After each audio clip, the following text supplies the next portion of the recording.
వచ్చిన వెంటనే బాలుడి శరీరం చిన్న ఎలుకగా మారిపోయి అతను భయంతో వణికిపోయాడు.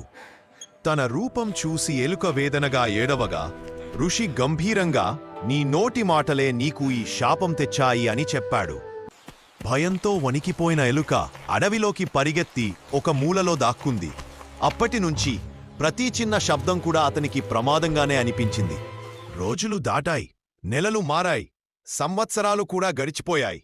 అయినా ఎలుక జీవితం మాత్రం భయంతోనే నిండిపోయింది. ఆహారం కోసం బయటకు రాగానే గుడ్లగూబల భయం, పిల్లుల దాడులు, ప్రతి క్షణం ప్రాణం పోతుందేమో అన్న భయంలోనే అతని జీవితం సాగేది. ఇలా ఉండగా మరో కార్తీక పౌర్ణమి ఉదయం వచ్చింది. నదీ తీరం పవిత్రతతో ప్రకాశించి మరింత వెలుగులు నింపుకుంది. నచ్చితే లైక్ చేయండి, వీలైతే షేర్ చేయండి. ఇలాంటి స్టోరీస్ ఇంకా చూడాలి అనుకుంటే సబ్స్క్రైబ్ టు కథల లోకం.